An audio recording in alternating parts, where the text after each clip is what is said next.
Oi, Carla.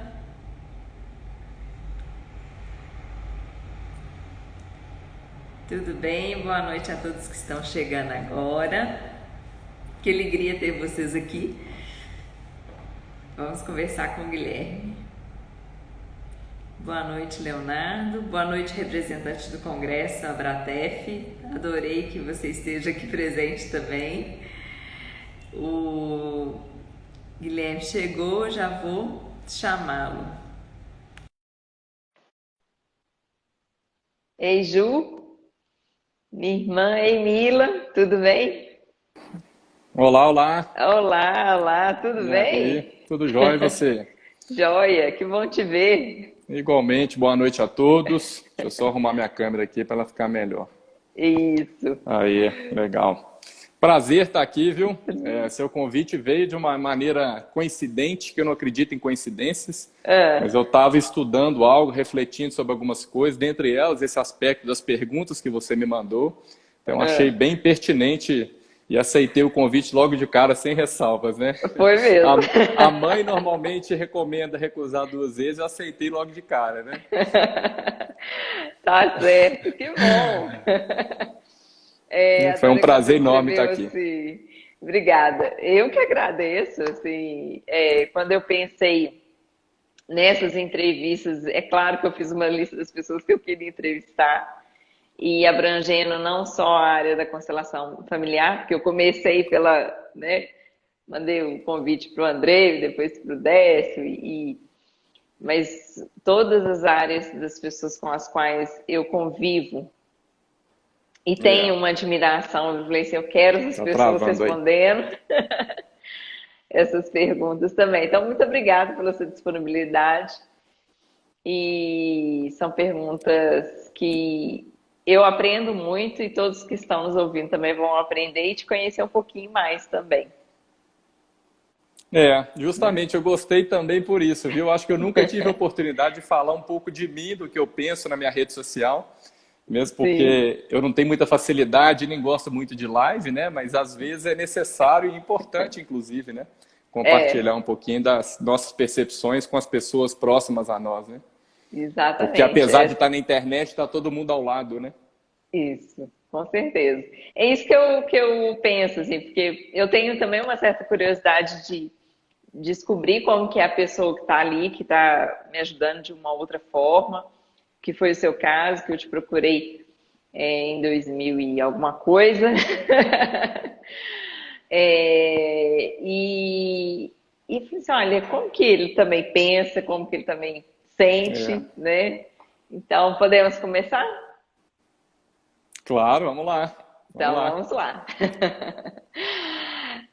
Guilherme, a primeira pergunta é assim, qual é o caminho do cuidar do outro através da nutrição, do nutrir, para Primeiro te você? falar que as perguntas foram muito profundas, né? Algo que eu nunca tinha pensado, inclusive muito legal, viu, André? Algo que eu nunca tinha Viu? pensado de forma tão objetiva. E quando eu recebi a pergunta, eu assustei de primeira mão. Falei, opa, o que é isso, gente? E depois eu fui refletir um pouquinho. Eu vim até mais cedo para o consultório hoje, fiquei aqui sentado, pensando. Porque Que agora com joia. minha bebê em casa de 1 ano e 3 meses é uma loucura ficar pensando lá, né?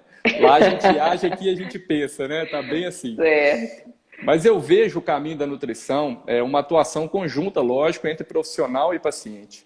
Primeiro ponto, eu acho mais importante de todos, é o conhecimento científico, tanto prático quanto teórico. Aquele que fica prático demais perde a teoria e começa a entrar em misticismo, e aquele que fica teórico demais e não tem a prática perde o principal vetor da mudança, que é o próprio paciente. E associado a isso, a autorresponsabilização do paciente. Isso hoje é algo que vem crescendo, mas ainda é muito carente em todos nós, né? A gente se responsabiliza pouco pelas próprias mudanças. A gente quer ainda o Salvador, o pó mágico, a cápsula milagrosa, enfim, né? A gente quer uma coisa que nos tire do lugar que a gente está e nos jogue para um outro nível. E isso é um processo de construção muito ampla, né? E também esses dois pontos, construindo um desenvolvimento saudável da máquina humana. Eu gosto muito de falar esse termo, né? Porque Os defensores da mente excluem um pouco a importância do corpo, e os defensores do corpo excluem um pouco a importância da mente. E a máquina humana, ela abrange corpo, mente, espírito e tudo mais o que vem embutido dessa grande potencialidade que nós temos. Então, essa visão minha do Nutrir é uma visão ampla, integrativa, mas que ainda eu não consigo colocá-la em prática por não vivenciá-la. Eu seria hipócrita se eu falasse que eu vivencio isso na integralidade, mas eu estou buscando isso. E é isso que eu tento vivenciar e passar para os meus pacientes hoje na prática clínica, no dia a dia e no convívio com eles, né? Olha, eu pensei em algo aqui, que eu estava lendo agora, recentemente, um livro que ele diz o seguinte, que antes da gente sentir, a gente sentir emoções, né? Sentimos no corpo, né? E se a gente está muito dissociado desse corpo bem cuidado, como que a gente também vai sentir bem? Né? Então, sem força e sem saúde, como construir, né, a caminhada, né? E é engraçado, André, que isso eu falei muito nas minhas lives que eu fiz no início da quarentena, e como eu falei, eu não tenho muita facilidade, depois eu parei. O corpo, ele não consegue entender bioquimicamente o que é da mente e o que é do corpo. Então, o processo inflamatório, a doença, as dificuldades mentais, elas podem ter um cunho físico, que normalmente tem, e vice-versa. As dificuldades físicas podem ter um cunho mental e ambas se interrelacionam de forma tão dinâmica que chega a um ponto que é difícil saber o que veio primeiro. Se é o ovo ou a galinha, né? Se é o corpo ou se é a mente. Então, ambos têm essa relação tão íntima e hoje em dia é tão difícil da gente pontuar, né? Porque essa visão integrativa, apesar de bonita na fala, ela é tão pouco colocada em prática, que eu acho que essa busca que nós temos que ter, né? De olhar para os dois lados, né? Físico e mental. Que bom. E para você, o que é essencial nesse caminho? Então, eu até anotei umas coisinhas aqui, tá? Você não repara não, porque eu falei que a coisa foi muito profunda. Eu acho que o principal caminho para a saúde hoje, né, quando a gente pensa... Eu fiz o curso, né, para quem não sabe, eu me submeti às técnicas da constelação por 5 anos, e há 5 anos eu venho me submetendo à constelação, me trouxe benefícios inúmeros na vida. E eu comecei com o Andrei, o Dr. Andrei, que você já convidou para a live, mas eu entrei no curso da saúde do profissional da saúde com o Décio, que é o conhecido seu, um conhecido nosso, e que trouxe para mim uma visão muito mais ampliada no sentido de atendimento em consultório. Então, o que é essencial para mim, no meu atendimento, é que o paciente só vai ter resultado se ele se comprometer. Eu acho que o principal vetor da mudança não somos nós profissionais. Eu brinco com o paciente, 5% sou eu que faço, 95% é você que constrói a sua estrada. E hoje a gente vê pacientes muito dependentes de profissionais e pouco autônomos, né, nas próprias escolhas, nas próprias mudanças. Então, a gente observa assim, o paciente muda, ele está bem, depois ele tem uma recaída, opa, eu preciso urgentemente voltar lá para ser salvo e não para ser ajudado. Eu acho que esse processo ainda é algo que me chama a atenção e que eu tenho que toda vez me policiar, né? Porque como profissional da saúde, né, a gente nasceu para salvar, né? Ou isso foi embutido em nós, né? Erroneamente, e a gente abraça esse conceito de forma perigosa, né? Essa falsa importância pessoal de eu consigo salvar o outro, eu posso fazer pelo outro. E isso já me adoeceu por muito e muito tempo e hoje é algo que eu busco estar sempre atento. Então, isso é o essencial para mim. O paciente assuma suas responsabilidades e faça por ele o que é necessário fazer. Eu acho que é o foco total do atendimento hoje. Que ótimo. Eu tenho visto e ouvido toda vez que eu faço essa live e eu aprendo muitíssimo com vocês, então, mais uma vez, obrigada. E o que eu tenho percebido, uma constante, é a autorresponsabilidade. Que realmente não tem como fugir. E, no seu caso, né, como que a estética também está muito envolvida e a ansiedade com aquela questão de que, eu quero para ontem, né? E eu me incluo nisso também. É verdade, claro, eu também. Né? Eu me incluo, eu quero emagrecer. E como que você lida com isso, assim, com essa pressa e essa urgência tão grande? São processos, né? Eu brinco Uhum, que eu há muito tempo eu não tenho verdades absolutas, eu tenho me observado constantemente. E isso é uhum, difícil eu lidar com isso, porque muitas vezes eu também, como você, então eu também tenho que me policiar com as minhas buscas, me uhum, aceitar, me respeitar e acolher o outro nas suas buscas, né? Porque não adianta a gente criticar simplesmente. uhum, A gente uhum, tem que dar uma autoridade, uma autonomia, um conhecimento e ao tempo. As pessoas que dizem que mudança é de um dia para a noite, a gente decide e faz, mas há um processo até que a decisão chegue.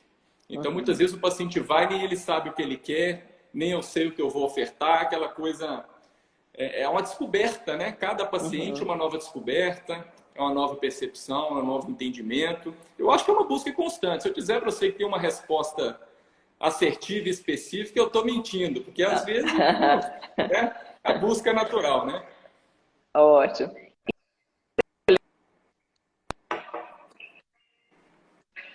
Tá fora da listinha, mas faz Travou aí, parte. tá travando. Tá. Como que Espera aí que você travou, escolheu? repete, por favor. Vou repetir. Como que você escolheu esse caminho? Boa pergunta. Tá fora do script, mas boa Tá pergunta. fora. Meu pai ele é professor de educação física e desde novo a gente foi incentivado lá em casa a praticar atividade física. Eu sempre amei atividade física. Meu irmão é jogador de futebol também. E eu, quando eu tinha uns 15, 16 anos, eu pensei em fazer educação física, mas eu amava química. E aí eu falei com meu pai, falei, não, acho que eu vou fazer engenharia química. Eu falei, poxa, eu amo educação física e amo química, por que não fazer nutrição, a química dos alimentos? E aí Aham. me veio essa ideia, eu fui num curso no UFMG, algo lá de orientação profissional, sentei numa sala para assistir uma palestra de uma pessoa que estava lá, que eu nunca vi na minha vida, e a partir daquela palestra resolvi seguir a carreira, né? Foi algo assim, lógico, não existe acaso, né? Foi tudo bem planejado pela consciência divina, mas foi algo que surgiu para mim, não fui em busca literalmente da nutrição. Ah, ótimo. E pegando um gancho, a nutrição é para você? A nutrição é para mim o combustível da vida por meio da máquina física. Isso eu até anotei, mas é algo que já está em mim, eu anotei para lembrar. O Aham. combustível por meio da máquina física. Só vive quando a gente tem um combustível correto. A gente só vive com plenitude em todos os campos da vida quando a gente está bem nutrido de sentimentos, de pensamentos e de alimentos. O alimento ele tem um poder enorme e isso hoje é muito valorizado. Os orientais, né? Nós ocidentais Sim. ainda estamos num processo de caminhada, de reconstrução, né? Porque depois da Segunda Guerra, especialmente, o consumo de alimentos práticos, industrializados, aumentou bastante. Para quem não sabe, né, o próprio chocolate ele surgiu de forma muito mais forte após a Segunda Grande Guerra Mundial nos Estados Unidos.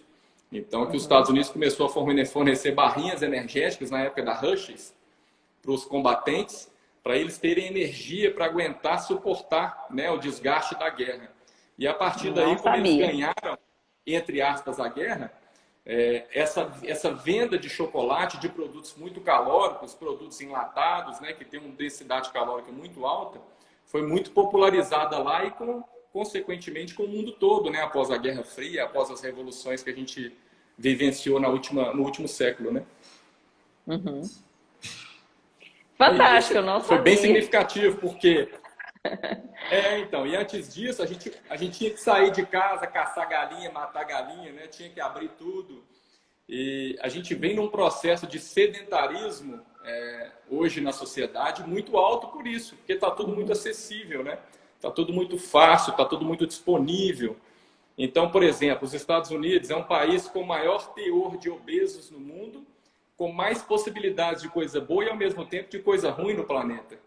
Porque lá Uhum. tem tudo. Lá tem o que é muito bom e o que é muito ruim. Só que as nossas escolhas hoje, na minha visão, sendo um pouco mal feitas nesse processo da alimentação, né? E nesse momento agora que a gente está mais em casa, qual que tem sido a sua percepção? Por exemplo, assim, eu passo a cozinhar mais, obviamente, né? Assim, aí eu estou cozinhando. É claro que tem dias que eu quero fazer aquela comida mais simples, mas eu senti um pouco aquele retorno do arroz, feijão, verdura. E ir no restaurante não ficava tanto assim. Mas eu não tô dizendo que esse é o cardápio ideal. Então, por isso que eu tô aqui contigo. Entendo, isso que eu ia falar. O primeiro ponto é que isso não é ruim, né?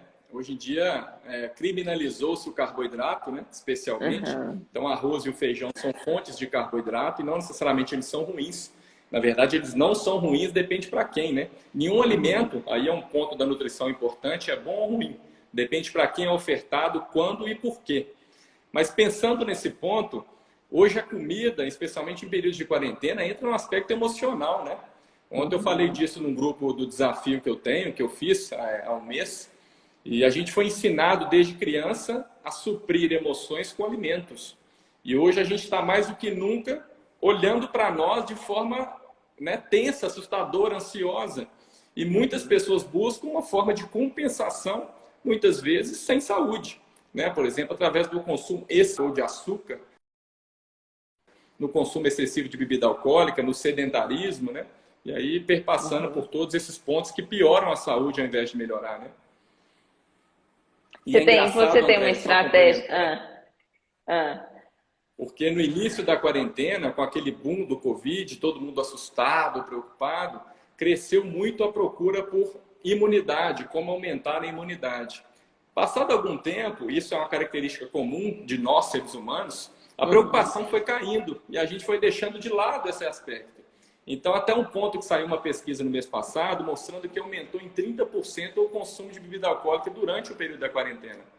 Então, e aumentou também o consumo de produtos industrializados, produtos rápidos, fáceis, né? Que as pessoas não precisam ter trabalho para fazer, né? Eu tô um pouquinho nessa estatística aí, confesso. Mas como eu já tô sentindo as consequências, eu urgentemente falei, não, tem que mudar isso. E qual que tem sido a sua estratégia, assim, para evitar esse escape? Por exemplo, eu falo de mim, assim, um chocolate, porque meu escape emocional, às vezes, é o chocolate. A primeira coisa é nunca se negar, né? Eu brinco com meus pacientes que é igual ao namoro de adolescência. Quando o pai ou a mãe diz não, a gente quer aquilo, né? Então, com chocolate é a mesma coisa. Primeiro você assume a vontade. Opa, estou com vontade. E depois você passa a trabalhar isso de maneira mais equilibrada. Por exemplo, na minha visão hoje, a grande dificuldade nesse período da quarentena é a falta de rotina, que foi um post que eu fiz hoje. A gente costuma dormir mais tarde, acordar mais tarde, e o corpo começa a sentir isso, né? O nosso ciclo circadiano, que é o ciclo do cortisol, que é o hormônio de estresse, e da melatonina, o hormônio do sono, quando ele começa a se desregular, dentre outros hormônios, testosterona, etc., ele começa a alterar o nosso comportamento. Então, o que a gente acha que é físico, às vezes é falta de um estímulo geral, né? De um sono adequado, né? De um controle de um estresse, de parar e ler um bom livro, né? É um conjunto de fatores aí que envolvem o processo aí da quarentena, né? Que ótimo, obrigada, adorei. O seu maior aprendizado tem sido? Esse é um aprendizado que eu tô penando nele ainda, viu? São muitos, viu? Assim, desde o momento que eu comecei a olhar para mim de forma mais atenciosa e ver quem realmente eu sou e não quem eu achava que eu era, muita coisa eu aprendi e aprendo até hoje. Mas um dos principais é ser mais paciente comigo e com o outro. Eu acho que eu sempre tive essa característica pouco presente em mim. A impaciência, a questão de querer tudo para ontem, de, poxa, tá difícil, o que eu faço? Ou não, eu estou errando, eu tenho que acertar. Então, eu estou mais paciente, eu estou buscando ser mais paciente comigo e com o próximo. Porque, como eu disse no início, né, apesar de hoje a gente vender muito essa ideia, e isso é muito falado, né, de que, depende só de você, vai lá e faz. Isso, às vezes, é uma forma de atrapalhar e não de ajudar, né? A pessoa se sente meio que acuada. Como assim? Calma. Né? Assim, a pessoa já chega acusando, né? Isso é porque você não quer fazer, isso é porque você não dá conta, ou porque você não está querendo. Né? Calma. E era uma forma que eu tinha também de abordar. E hoje em dia eu estou mais prudente e olhando melhor para isso. Eu acho que é o principal aprendizado hoje para mim. E o que tem te ajudado? O que você acha disso, aproveitando essa experiência? Como assim? Não, quem faz pergunta sou eu. Não, eu quero te fazer uma pergunta. O que você acha? Eu fico curioso para saber visões. O que você Sim. acha com a sua vivência hoje, com a constelação, com tudo, desse aspecto, dessa cobrança excessiva, dessa impaciência muito presente em nós hoje? Eu acho que a gente tem que incluir, né? Incluir essa Andreia que também é ansiosa e perceber isso, né? Qual que está sendo essa busca de ansiedade? E a constelação me trouxe muito isso, sim, poder perceber e incluir a mim mesma, né? Porque a gente sabe que existem, então, aquelas 3 leis, que é pertencimento, ordem e equilíbrio, e fazer dessas 3 leis algo assim muito presente, mas não presente da Andreia do ano passado. A Andreia, antes de começar a live contigo, por exemplo, e a Andreia que está conversando contigo e depois a Andreia que vai terminar. Então, tentar lidar com esse aspecto temporal assim mais próximo de mim. Então, assim, eu sou uma pessoa muito ansiosa. Então, assim, mas aí eu olho assim, o que essa ansiedade tem a ver com o quê? Sabe, assim, tentar trazer o centramento mesmo. Perfeito. E um ponto, aproveitando, né? Eu tenho reparado isso muito em mim, nesse trabalho com a paciência. A minha tendência é de exteriorizar isso em forma de agressão verbal, né? E de repulsa com o outro, né? E a minha forma de fazer é essa, não é de comer, mas é tão prejudicial quanto, né? Então é importante frisar, porque não é só alimentação, né? Essa questão emocional envolvida, que muitos de nós temos hoje, né? Quando se sentimos acuados, né? Por nós mesmos, porque ninguém muitas vezes aponta, mas a gente se aponta, a gente falou, opa, eu estou errado, eu tenho que mudar e eu fico agressivo com aquilo. Né? Então é um processo que eu tenho estado bem atento, especialmente na quarentena. Né? Estando em casa com a esposa, filho, enfim, né? Com problemas aí que todos estamos passando. Né? Então, eu acho que até a constelação familiar, mas não só ela, e lendo outras literaturas, e quando eu também comecei o curso de neurociências, o que eu mais tive de percepção é que o quanto mais criativos. Então, esses princípios, assim, muito humanos, está muito mais próximo da gente do que a gente possa imaginar. Então, assim, a pessoa está sublime, mas sublime nada, porque a hora que tocou em alguma coisa dela, ela, entendeu? Isso Então, aí, esse aprendizado, assim, sabe? Então, perceber o que causa o gatilho para que eu tenha reação. Porque é lutar, fugir ou morrer. No final das contas. Eu vi que um dos mestres em fazer isso, viu, André? Eu vi até numa plataforma esses dias de vídeo, o Jung falando sobre isso, né? Que quando ele se estressava muito, ele parava e olhava, oh, por que está me causando isso, né? Exatamente. Isso? Exatamente. Bem interessante. Na mediação, a gente utiliza o termo de ir para o balcão. Assim, é um termo que o William Ury usa, que é assim, afastar da cena para se perceber você mesmo, as suas emoções e o outro. É o tempo necessário para você não reagir às emoções do outro e ter a consciência da sua. Então, é isso mesmo. Fantástico. É muito bom. Fantástico, muito bom. Um livro e um filme. Na verdade, eu não gosto muito de filme, viu? Eu até procurei um acredito. filme insistentemente. Eu vi um recentemente que me tocou muito, que é O Estagiário. Não sei se você já viu. Já vi. Tem um livro, achei um filme fantástico que conta uma história de inquietação, né, de busca permanente. E eu me vejo assim, velhinho. Então, me tocou bastante aquele vídeo. No sentido de transformar-se, de não parar, né? Senão a gente enferruja. Foi o que o ator lá percebeu e falou, opa, eu preciso de fazer algo diferente, né? E achei muito bacana. Livros, trouxe 3, viu? Você me pediu eu trouxe 3. Tá ótimo, vamos lá. Livro é o seguinte, né? Assim, cada época da vida, um é importante para nós, né? A gente, às vezes, um livro que nos tocou bastante há 5 anos, não nos toca mais, né?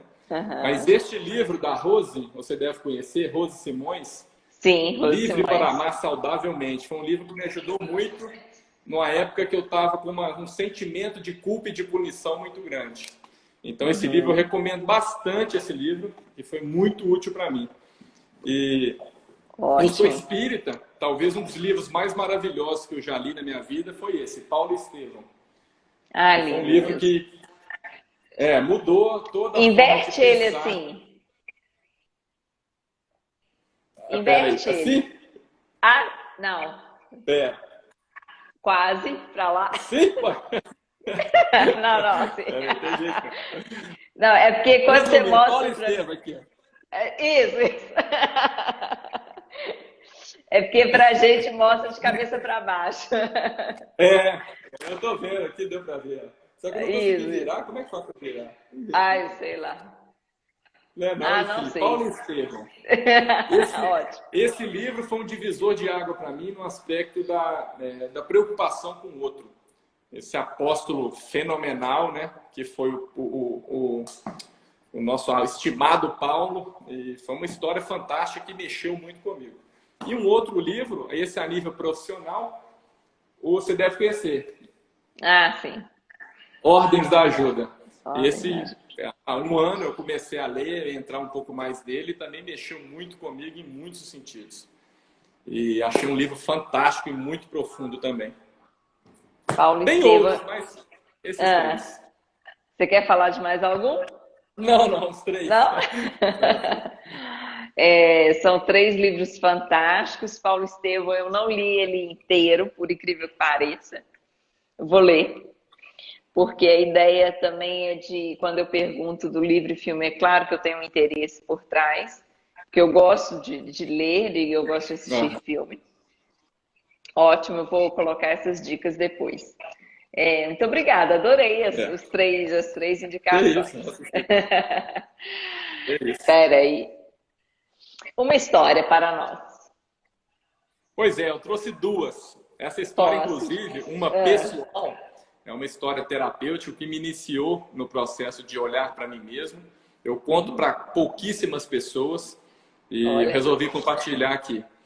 Que bom. Certa vez, eu tinha acabado de me formar, eu tinha em torno de 21, 22 anos, e eu estava naquela fase rebelde sem causa dentro de casa.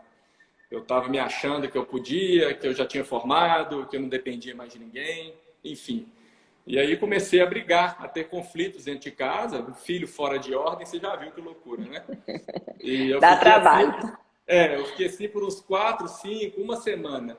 Até que um dia, meu pai, que é psicólogo, um cara muito tranquilo, sensato, na dele, mas muito firme, ele me chamou. Eu estava lá no 2º andar e ele falou, Guilherme, desce aí, por favor. Eu falei, quando ele fala assim é porque vem alguma coisa, né? Eu já desci com a rabinha entre as pernas. Eu tinha acabado de brigar lá com a minha mãe, cheguei estressado, enfim. E aí eu desci, ele falou comigo, senta aí, por favor, do meu lado. Aí eu sentei, fiquei esperando, né? E ele vendo a televisão. Ele não falou nada. Ele é assim, ele pede pra gente sentar e espera um bomba. E ele olhou para mim com muita calma e falou assim, essa casa é minha e da sua mãe. A próxima vez que você tratá-la assim, você pode juntar suas coisas e caçar um rumo. Mais ou menos nesses termos. Para qualquer pessoa que vê de fora, isso foi um ato de raiva, que não é amor. Mas para mim foi um amor tão profundo, mas tão profundo, que me levou à minha transformação a partir deste momento. Então, para mim, foi um gatilho de mudança terapêutica. Depois da fala do meu pai, pontual, firme e respeitosa, eu comecei a olhar para mim de uma outra forma. E aí minha vida fluiu de uma maneira diferente. Então, essa foi uma coisa que marcou minha vida, assim, sobremaneira. Ele nem lembra, para você ter ideia. Quando eu brinco com ele, ele não lembra. Ele falou, eu não lembro. Que e ótimo. minha mãe, depois que eu contei para ela, ela falou assim, ainda bem que eu não fiquei sabendo, senão quem ia para a rua era ele. Como que eles chamam? John, meu pai, e Renata, minha mãe. Joia. Um beijo para eles. Muito obrigado. E ela ia mandar ele para fora de casa. Eu falei, opa, que maravilha. Ele ficou em casa, porque eu não contei. Ainda Mas essa bem. foi uma história... Ainda bem, né? E essa foi uma história marcante para mim e que me levou para um outro nível de vida. E uma outra história é a nutricional. Eu, certa vez, na verdade são 2, uma paciente sentou na minha cadeira, André, ela olhou para mim e começou a contar a história dela. Isso foi mais ou menos uns 20 minutos. Acho que foi a paciente que eu mais ouvi em silêncio. E só vieram queixas, queixa em cima de queixa. E até que um ponto ela falou assim, eu já passei por 8 profissionais, ninguém deu conta de mim, vamos ver se você vai dar. Aí eu parei, olhei para ela e lembrei do Décio, olha a minhoquinha balançando, né? Aham. E esse momento, eu tinha acabado de sair do curso de saúde, do profissional da saúde, foi um momento de que marcou a minha vida profissional. Aham. Se fosse antes, eu iria comprar a queixa e ia falar, não, você está certo, esses profissionais estão errados, vamos mudar. Eu tenho isso e isso para te oferecer, vamos por esse caminho. Mas ela não queria mudança, ela só queria acusação. E é uma dica que eu falo sempre para meus pacientes, né? De forma hoje respeitosa, na época eu não tinha esse respeito que hoje eu tenho, para tomar cuidado com isso, né? Porque hoje há um jogo perigoso entre profissionais que se acusam defendendo o paciente que não quer mudar. Isso eu falo tanto para profissionais quanto para pacientes, né? Porque muitas vezes o profissional ele critica o outro e deixa o paciente em um estado de vítima. Isso eu ouvi anteontem. Uma pessoa que falou, tinham que ser processado quem vende remédio falando que emagrece. Opa, pera lá. Então o processo tem que ser duplo, de quem vende e de quem compra, porque as pessoas sabem que não tem milagre e mesmo assim o compram. E eu acho que hoje, André, eu falo isso com muita certeza interna, se a gente colocasse em prática metade do que a gente sabe em todos os campos da vida, a nossa vida era outra. Então, a gente não padece por falta de informação e de conhecimento, a gente padece por falta de vontade. A gente verdadeiramente não quer mudar. E aí a gente acusa Deus e o mundo, principalmente quando toca em uma ferida nossa. E são esses, normalmente, que impulsionam a gente para frente, né? Quando alguém fala, opa, mas espera aí, olha para cá, por que você não olhou para esse ponto? Né? Então, isso normalmente assusta o paciente e põe o profissional numa posição de vilão, mas é uma posição hoje que nos salva de muito adoecimento, né? Que nos deixa muito mais tranquilos diante de muitos problemas, de não entrar em processos de salvação do outro, né? Presente tanto na ciência quanto na religião, né? Isso é importante frisar. A religião hoje também vende essa ideia do salvacionismo, né? Isso é um perigo, porque você tem que salvar o outro para encontrar o reino dos céus. Espera lá, você tem que primeiro se salvar e o seu exemplo reverbera no outro. E não você vai buscar salvar o outro, né? Isso é um perigo enorme que hoje é muito difundido, né? Tanto na classe médica, nutricional e na área da saúde, quanto no aspecto religioso, na minha visão. Muito obrigada, adorei. E compartilho com as suas palavras. E eu confesso que eu era uma dessas que apontava também para os outros profissionais. Eu também. Mas graças a Deus isso muda. Hoje, geralmente, assim, eu recebo... É interessante, né, André? É interessante que esse bate-papo online a gente pode falar coisas que pessoalmente a gente seria mal interpretado. Aqui, quando a gente conversa, é impessoal, não é direto para ninguém. Quando a gente fala direto para alguém, a pessoa pode levar aquilo como acusação. Aqui não, aqui a gente pode conversar tranquilo, ouve e pega quem quer, né? Quem não quer, desliga, vai fazer suas coisas, né? É por isso que eu tenho achado uma coisa linda os atendimentos online, as coisas feitas online, porque em grupo a gente pode abordar em pontos mais específicos que a gente muitas vezes não tem a coragem, e isso é ruim, né? A postura de abordar na frente. Né? Aquela coisa de falar olhando olho no olho com respeito. Que o Andrei, para mim, tem muito, né? Ele é super direto. Isso para mim foi muito útil, viu? E muito tempo. Outro dia eu falei com ele, disse, fiquei magoada contigo da última vez.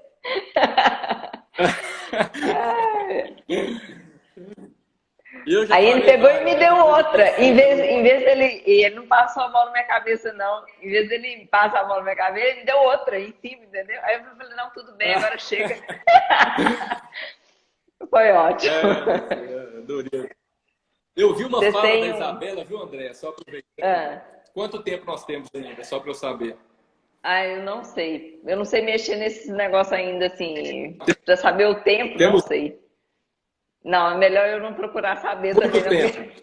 Mais de 30 minutos. Ótimo.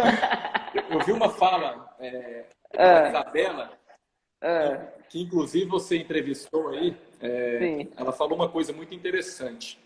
Ela disse assim: quem não está disposto e firme para desagradar, no sentido de ter uma postura firme com o paciente, muitas vezes quer se colocar no lugar dele, né?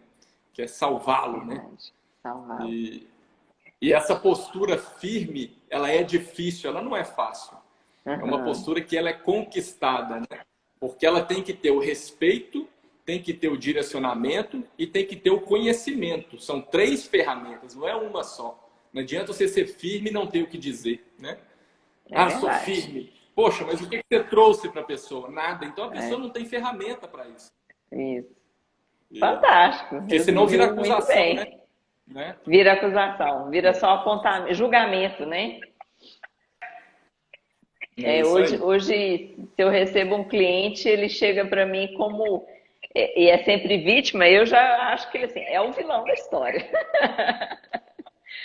E aí eu começo a trabalhar. Não, olha que coisa legal, Andréia, só para aproveitar o embalo. Tem um outro caso muito interessante. Uma paciente uma vez sentou lá no meu consultório e começou a falar o porquê que ela foi lá. Ela começou: minha mãe me dá comida, minha mãe não me ajuda, meu pai não me ajuda, meu marido não me ajuda, minha família come muito, é uma família de italianos, enfim. Aí eu olhei e falei: poxa, dificilmente ela vai mudar, né? Porque é um olhar ainda que não inclui, né?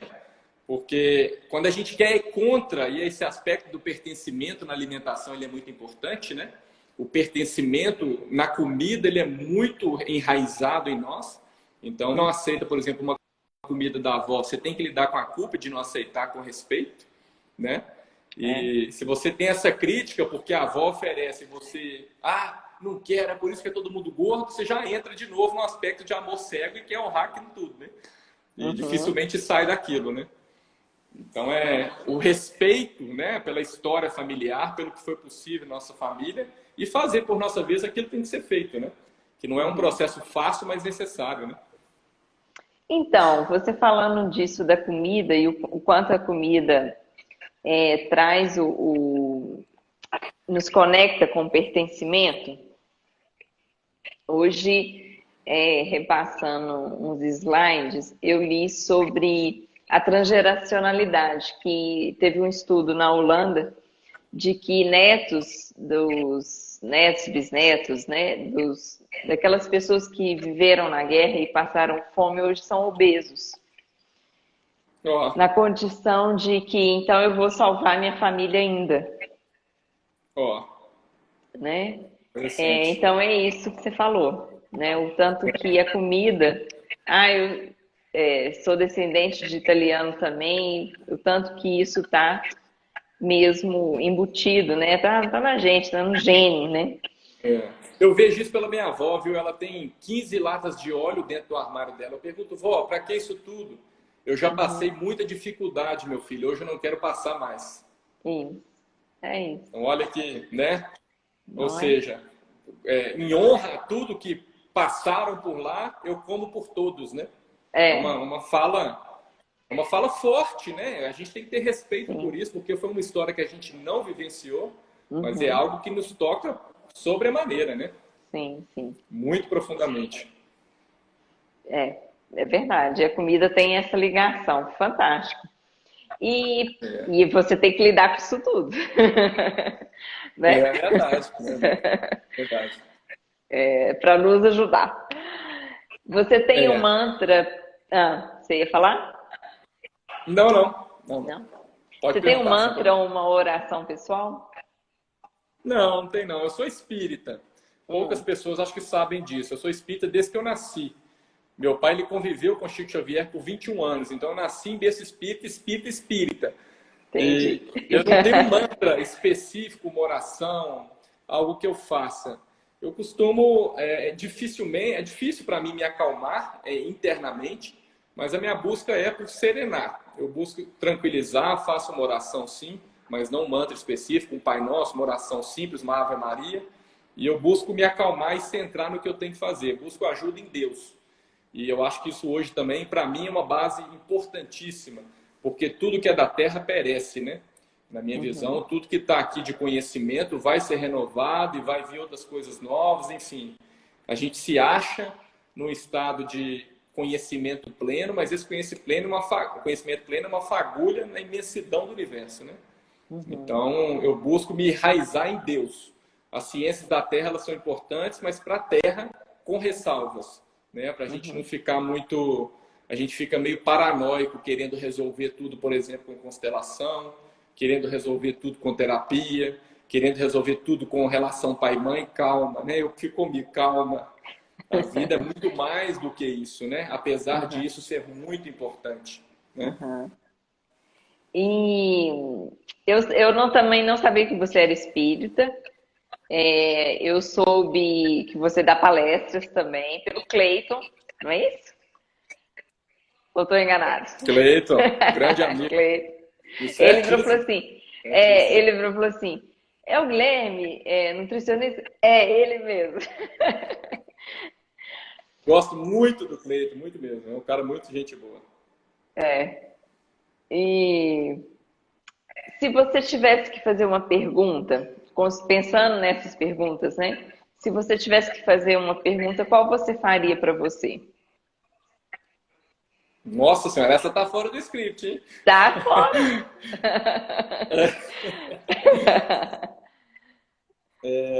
Pois é. Eu falaria para mim hoje assim, o que você busca de fato é a pergunta.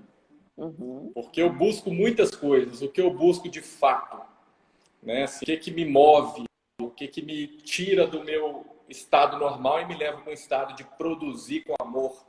E eu tenho encontrado isso hoje no espiritismo e na nutrição. Porque eu acho que a gente passa por fases na vida, viu, André? A minha visão tem fase que a gente está mais científico, tem fase que a gente está mais introvertido, vivenciando as coisas do íntimo, tem fase que a gente está mais religioso. Acho que são fases. A vida, para mim, na minha visão, ela não tem uma linearidade constante sempre. E eu estou vivenciando isso com mais leveza. E talvez essa busca eu tenha encontrado ela com um pouco mais de serenidade, porque eu tenho me ouvido mais. E procuro ouvir o que os outros estão dizendo, no sentido de, né, isso que eu te disse, né, de buscas terrenas excessivas, né? Então a resposta de tudo está em nós, né? Isso que a gente tem que aprender de forma cautelosa a nos ouvir com atenção, né? Fantástico. Um recado final?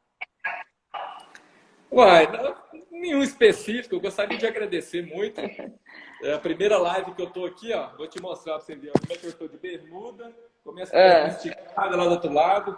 Uma live tranquila, me senti bem, um papo legal. Que bom! Que bom, muito obrigada. Eu estou super feliz de poder estar fazendo esse projeto.